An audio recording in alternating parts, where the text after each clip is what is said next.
All right, welcome back to my me story commentary. Just continuing on with this great interview by Lindsay and Shan, just talking about the darkness of each function. So today is going to kind of be a me story commentary about the TE.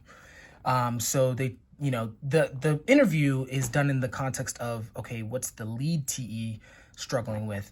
But I do believe there is to some degree, this is something that savior TEs also relate to, even if it's not lead TE. But I mean, obviously, it's not going to be as extreme. So I'm just going to go ahead and play this. It's already on 0.25 speed. Hopefully, let me just double check. Yes, I love you guys, but I need this to be quick. I'll comment where I feel like it's appropriate, and then hopefully we can get some value out of this. Okay, so moving on to the decider functions. Let's just start with our old favorite TE. Extraverted thinking, an old friend. So TE. Oh gosh, I could talk about this for so long, but I want to hear your thoughts on. Okay. You want to hear my thoughts on TE? Yes, please. Thank you. I would love to hear your DE. All right. So this was a funny little catch by Shan. Really good. I'm not sure if Lindsay fully caught what Shan was referring to. Lindsay thought it was DE that she was referring to, but Shan was talking about, I want to hear your thoughts. That phrase is TE in a nutshell, right? And what do I mean by this? So TE is notorious for pinging off of people, trying to explain things to people, or asking people if things make sense, right? Does it make sense to you? Does that, what do you think about this, right? And for me, this is something that I definitely relate to. I've definitely polled dozens, if not hundreds of people to make sure, out of an insecurity. And I guess what I would say to start is, one thing to understand about TE, or at least my TE, is there is ultimately this sense of insecurity, right? There's this insecurity of, man, do I really know what I'm talking about? Do I really think this is the right solution? And even if the tribe or the person you're asking is fucking dumb, you're still going to ask, because there's this, it's like the uncertainty is deeper than what you know. And so you want to reach out to someone else, almost like you're trying to get them to hold your hand and reassure you that everything's okay, right? And so I guess one thing to emphasize is TE, or at least my TE, is so addicted to staying validated by other people that it will try and get validation, even if intellectually that this person is stupid. It doesn't care, right? And this is what leads to TE looking very desperate, because it's asking like it's arguing with random peons that have no idea what they're talking about, but there's this need to prove it to them, or this need to get validation from them. It's kind of gross, but that's the cards I've been dealt. So I think this is a good catch by Shan, pretty funny. But let's continue on. I would like to hear your thoughts. No, I would like to hear your thoughts. So, and from your own self-experience as being TE first on top, what does it look like having that FI there at the bottom? And what does that darkness look like for people? Oh, dark. It's very dark. Mm-hmm. So again, just like everybody else, you can't see it at first. That was one of the most fascinating parts for me of the discovery, of course, because it's my lead function. But when I started piecing together what TE was, it's so funny. I can visually remember I was mowing the lawn, where I'm like, oh my God, I think this is what I'm doing. And then as soon as you start tracking that pattern, you're like, this is what I'm doing all the time. Yeah. We'll get a lot of EJs that will be like, I can't see that. I don't think I'm doing that. I'm like, you're like, just wait. Wait. It gets pretty scary, because you're just like, there's no way I'm constantly trying to ping off the tribe all the time. What about when you're alone? And that's why I was figuring it out when I was alone. Because okay, so she's gonna get into a part that I think is boring, but before she does that, this is definitely another aspect of TE, at least in my experience. There's this. The way that I would describe my TE, at least in the context of what she's talking about, is, okay, when you're alone, who are you pinging off of? And for me, the answer has actually been, there's always what I would call a council of experts in my head, or a council of people I admire, or a tribe of mentors, in the words of Tim Ferriss. And I would ask them questions about morality. I would ask them questions about decision making, right? Unsurprisingly. I would ask them questions about, should I hang out with this person or not? Should I do this or not? And, I would get my answers from them. I would get my permission from this imaginary tribe in my head. But one thing that Shan she's going to talk about in the context of people, probably because she's a decider. But one thing that I don't know if she's emphasized enough, maybe she will, and I'll catch it. But one of the emotional places of suffering for me comes from my TE, because there are many times when the counsel in my head disagrees, right? So let's say, for example, in the context of morality, this happened to me a lot, especially during my 20s, really, early 20s. Me, I'm NE, so it's like it's going to be way more abstract than what she's going through. But, I was kind of I was learning a lot about Jordan Peterson and his beliefs in, Christianity being this master morality that, this meta morality that can lead you to, have the best results in life, right? And, things related to Christianity, like, love your neighbor, love God, and, with all your heart, and do to your neighbor as yourself, and all the Christian shit. But then I was also looking into Nietzsche, partially because of Peterson, because he was recommending Nietzsche. And Nietzsche is anti-Christian, right? He's like, all of the values related to Christianity, right? Being friendly with the tribe, being friendly with the herd, as he called it, is gross. He would paint it as negative, and he would talk about the master morality, or the aristocratic morality about, dominating and conquering, and, not having pity for the weak and things like that.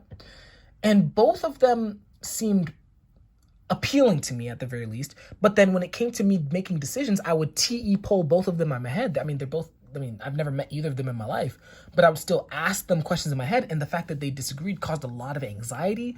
It caused a lot of inner turmoil. It made me way more miserable in life than I had any business being, because it's like I was trusting my life to these two random dudes in my head, right?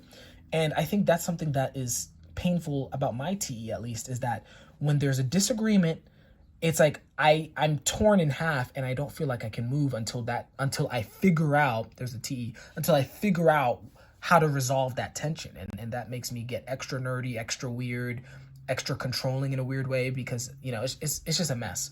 So what Shan's talking about is important, but I did want to highlight that the tribe in your head doesn't always agree, and that causes problems. So let me let her continue here. I'm having conversations with Dave, and Dave in my head is in a bad mood and saying no. Uh-huh. Right. So sorry, real quick. So she's talking about the specific relationship with Dave. But there's this notion of whether it's the person in your real life or not. That's part of the TE struggle as well, at least for me, is that they often tell you no to what you want. They're like, no, that doesn't make sense. No, that's weak. Or no, that's nonsensical. That's illogical, right? And that's where the TE feels not allowed, right? There's this feeling of, well, this person must know better than me, and they're saying no, even if it's in your head, even if it's a completely made up conversation, and then you feel like shit, and then you're gonna try and do the thing, right? TE again, do the thinker thing, because it made sense to this random group of people in your head, but you're miserable. And then what's worse, and I think she's gonna talk about it, is not only are you miserable, now you're taking that misery to the outside world, especially if the outside world contains some of those tribe members in your head that you were arguing with earlier that day. Now you're pissed off at the real person, and they're like, what the fuck is going on? Like, why are you so mad at me?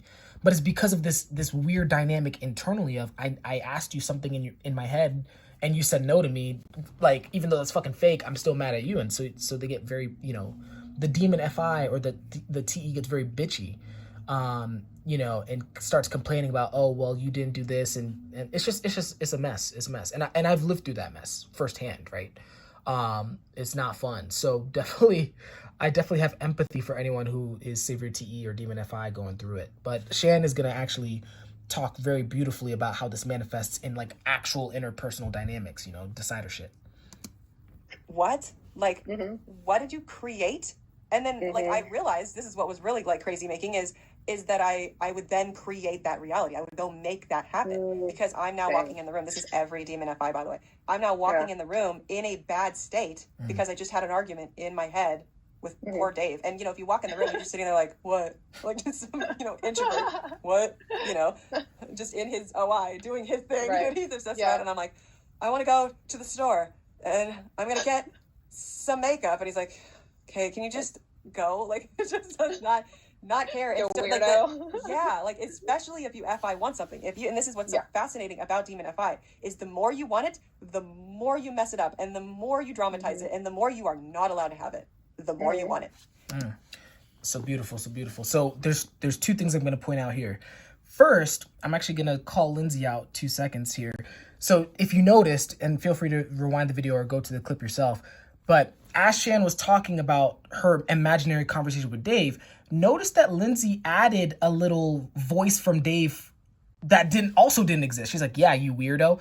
Where did that come from, right? But again, that's another exquisite example of what TE is doing. It's simulating the arguments or the voices of other people in your head. So now she probably didn't catch that, but just imagine that happening in real life, where it's like now she's calling herself out, like, oh, you weirdo, what's wrong with you? It's like you're creating a hell inside your own emotional space because of these arguments that you're hearing from other people, or these voices you're hearing from other people that don't exist, by the way, right? So that was the first thing. But the second thing that Shan's talking about is really important, is that as this issue becomes especially what's the word she used? Dramatic, I guess. Once the FI wants something, right? So it's one thing, let's say, you're arguing in your head about something that you're like, you don't give a shit about, right? You're like, okay, physics, this, physics, that. I don't even know. I don't even have a good example, but like just something dumb. Like you're like, okay, like even for TE, even though they get hurt by that, it's like, okay, whatever. But then what happens when it's something important? Now, Shan's using an example of going to the store for makeup. That's her consume. I respect that. Whatever it is, right?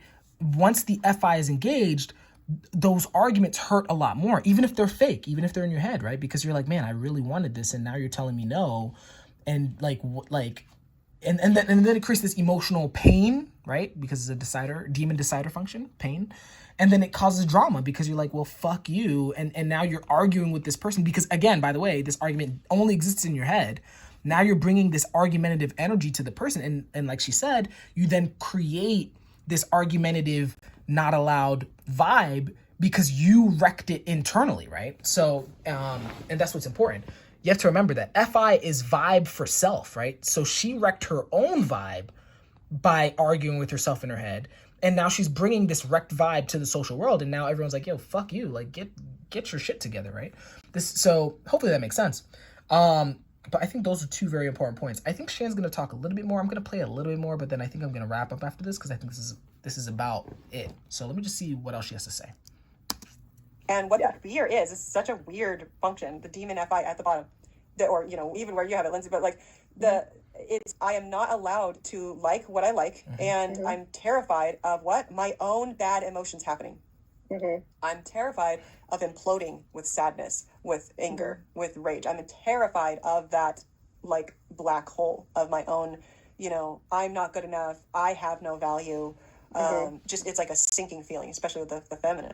Yeah. And you're just like, all at once, you don't realize how much, if your brain is all day long having conversations with the outside world and coming up with reasons and arguments to say they fairly weren't doing XYZ. Well, if you weren't doing this. Well, see, others are saying this, and now if you can't see yourself, you, then you don't know XYZ. And it's just a weird. Okay, let me pause. Wait, hold up, because I know this is an calendar, and it's.